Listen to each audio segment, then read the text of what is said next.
नेत्र खुलेंगे, करो ध्यान साधना। आइए सुनते हैं महाभारत की कुछ चुनिंदा कहानियां। वेद व्यास जी का जन्म।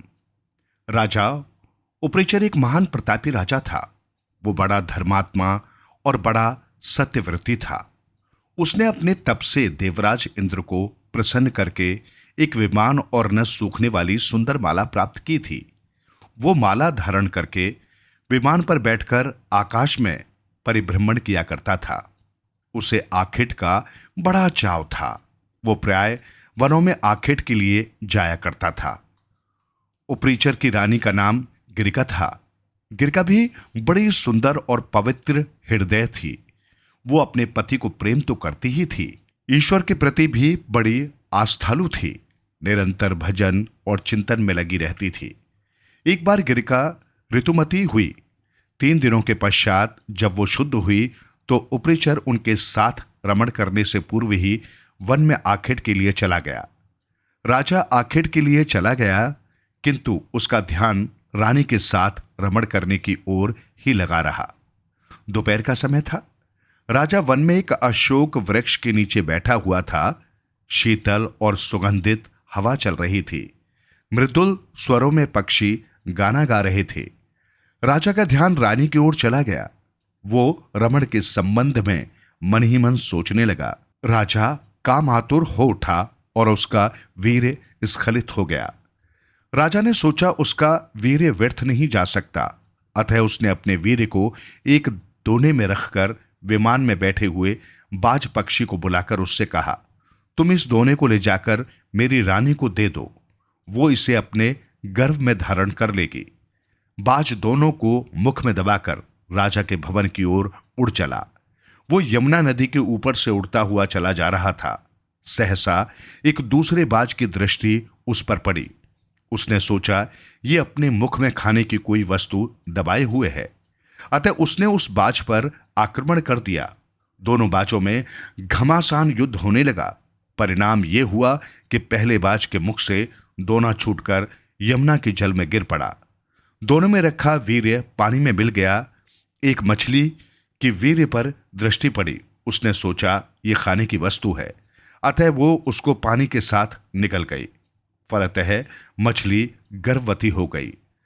दासराज नामक मल्लाह को वो मछली शिकार में मिली। जब उसने मछली के पेट को बीचों बीच से काटा तो उसके पेट से एक बालक और एक बालिका निकली। दासराज ने दोनों को उपरिचर को भेंट कर दिया। उपरिचर ने बालक को तो अपने पास रख लिया, पर बालिका को दासराज को लौटा दिया। दासराज उस बालिका को अपने घर ले जाकर उसका पालन पोषण करने लगा। दासराज ने बालिका का नाम सत्यवती रखा।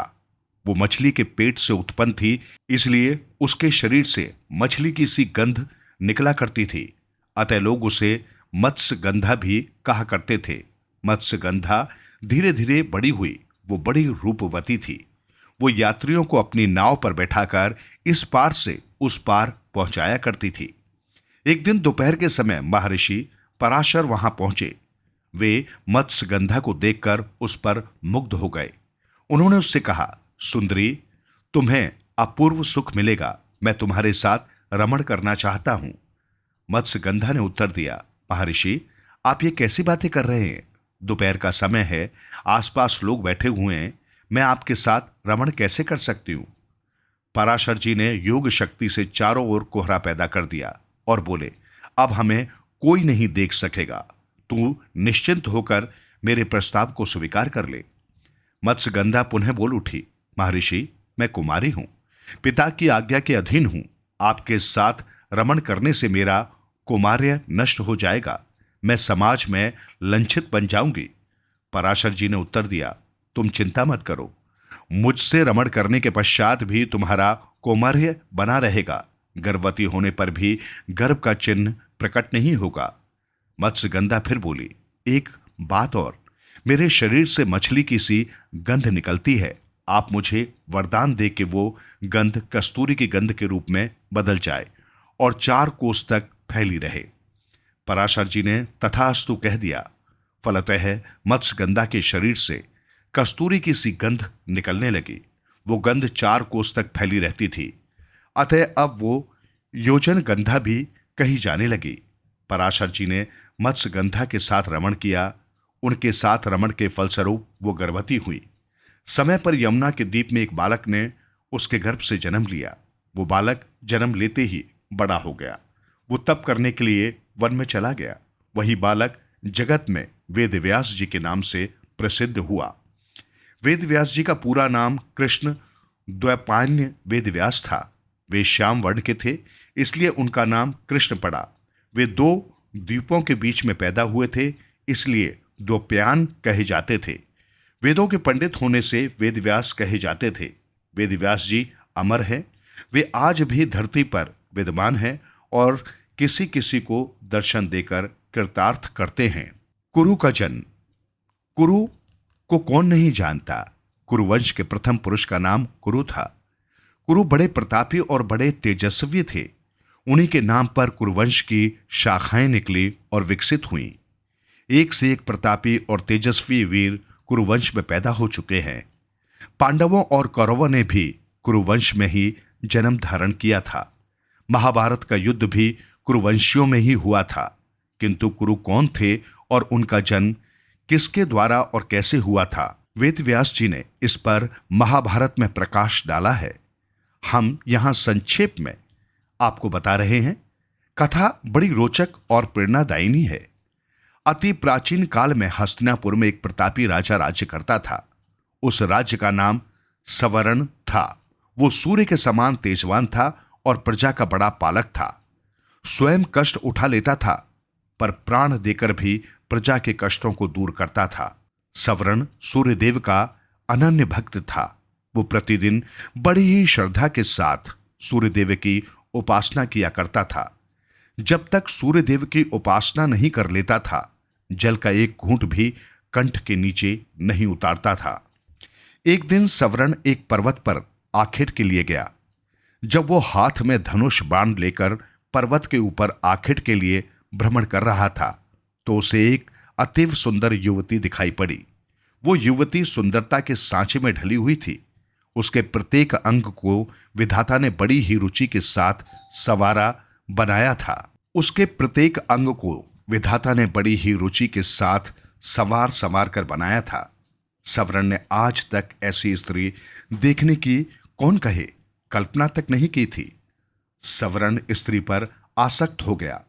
सब कुछ भूलकर अपने आप को उस पर न्योछावर कर दिया। वो उसके पास जाकर त्रिषित नेत्रों से उसकी ओर देखता हुआ बोला, तनवंगी, तुम कौन हो? तुम देवी हो, गंधर्व हो या किन्नरी हो? तुम्हें देखकर मेरा चित्त चंचल हो उठा। तुम मेरे साथ गंधर्व विवाह कर लो। पर युवती ने सवर्ण की बातों का कुछ भी उत्तर नहीं दिया। वो कुछ क्षणों तक सवर्ण की ओर देखती रही, फिर अदृश्य हो गई।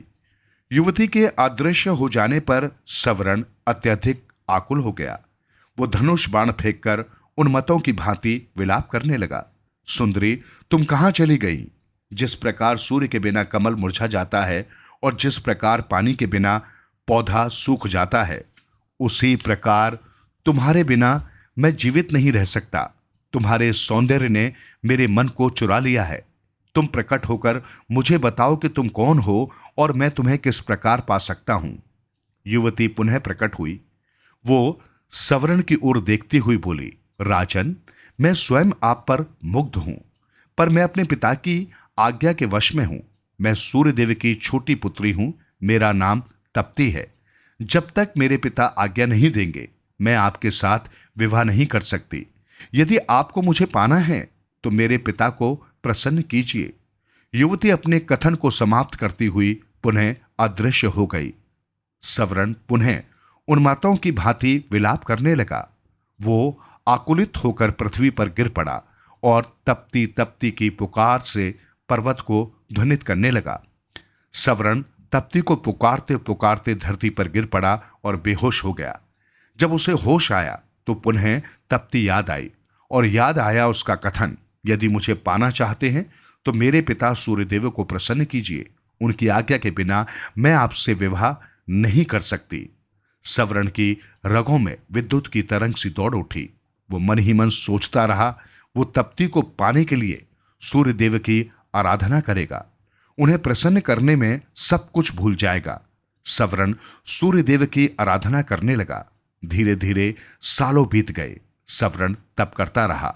आखिर सूर्यदेव के मन में सवरण की परीक्षा लेने का विचार उत्पन्न हुआ। रात का समय था, चारों ओर सन्नाटा छाया हुआ था। सवरण आंखें बंद किए हुए ध्यान मगन बैठा था। सहसा उसके कानों में किसी की आवाज पड़ी, सवरण, तू यहां तप में संलग्न है, तेरी राजधानी आग में जल रही है। सवरण फिर भी चुपचाप अपनी जगह पर बैठा रहा। उसके मन में रंच मात्र भी दुख पैदा नहीं हुआ। उसके कानों में पुनः दूसरी आवाज पड़ी, सवरण, तेरे कुटुंब के सभी लोग आग में जलकर मर गए। किंतु फिर भी वो हिमालय सा दृढ़ होकर अपनी जगह पर बैठा रहा।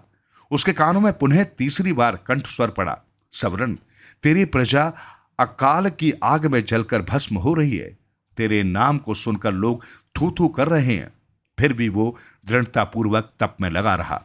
उसकी दृढ़ता पर सूर्यदेव प्रसन्न हो उठे और उन्होंने प्रकट होकर कहा, सवरण, मैं तुम्हारी दृढ़ता पर मुग्ध हूं, बोलो तुम्हें क्या चाहिए। सवरण सूर्यदेव को प्रणाम करते हुए बोला, देव, मुझे आपकी पुत्री तप्ती को छोड़कर और कुछ नहीं चाहिए। कृपा करके मुझे तप्ती को देकर मेरे जीवन को कृतार्थ कीजिए। सूर्यदेव ने प्रसन्नता की मुद्रा में उत्तर दिया, सवरण, मैं सब कुछ जानता हूं। तप्ती भी तुमसे प्रेम करती है। तप्ती तुम्हारी है। सूर्यदेव ने अपनी पुत्री तप्ती का सवरण के साथ विधिवत विवाह कर दिया। सवरण तप्ती को लेकर उसी पर्वत पर रहने लगा और राग रंग में अपनी प्रजा को भी भूल गया। उधर सवरण के राज्य में भीषण अकाल पैदा हुआ। धरती सूख गई, कुएं, तालाब और पेड़ पौधे भी सूख गए। प्रजा भूखों मरने लगी।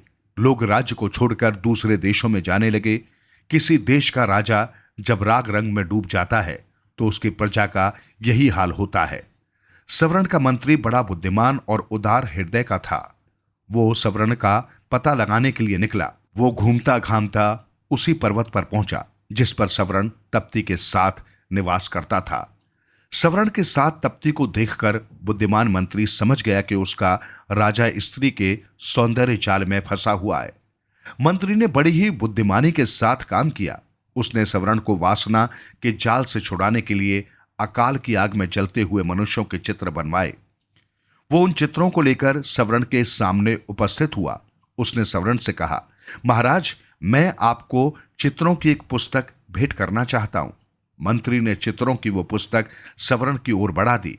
सवरण पुस्तक के पन्ने उलट पलट कर देखने लगा। किसी पन्ने में मनुष्य पेड़ों की पत्तियां खा रहे थे, किसी पन्ने में माताएं अपने बच्चों को कुएं में फेंक रही थी, किसी पन्ने में भूख मनुष्य जानवरों का कच्चा मांस खा रहे थे और किसी पन्ने में प्यासे मनुष्य हाथों में कीचड़ लेकर चाट रहे थे। सवरण चित्रों को देखकर गंभीरता के साथ बोला, ये किस राजा के राज्य की प्रजा का दृश्य है। मंत्री ने बहुत ही धीमे और प्रभावपूर्वक स्वर में उत्तर दिया, उस राजा का नाम सवरण है। यह सुनकर सवरण चकित हो उठा। वो विस्मय भरी दृष्टि से मंत्री की ओर देखने लगा। मंत्री पुनः अपने ढंग से बोला, मैं सच कह रहा हूं महाराज, ये आपकी ही प्रजा का दृश्य है। प्रजा भूखों मर रही है। चारों ओर हाहाकार मचा है। राज्य में न अन्न है न पानी है। धरती की छाती फट गई है। महाराज, वृक्ष भी आपको पुकारते पुकारते सूख गए हैं। ये सुनकर सवरण का हृदय कांप उठा। वो उठकर खड़ा हो गया और बोला, मेरी प्रजा का ये हाल है और मैं यहां मद में पड़ा हुआ हूं। मुझे धिक्कार है।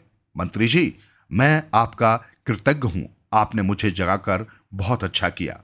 सवरण तप्ती के साथ अपनी राजधानी पहुंचा। उसके राजधानी में पहुंचते ही जोरों की वर्षा हुई। सूखी हुई पृथ्वी हरियाली से ढक गई। अकाल दूर हो गया। प्रजा सुख और शांति के साथ जीवन व्यतीत करने लगी। वो सवरण को परमात्मा और तप्ती को देवी मानकर दोनों की पूजा करने लगी। सवरण और तप्ती से ही कुरु का जन्म हुआ। कुरु भी अपने माता पिता के समान ही प्रतापी और पुण्य आत्मा थे। युगों बीत गए हैं, किंतु आज भी घर घर में कुरु का नाम गूंज रहा है।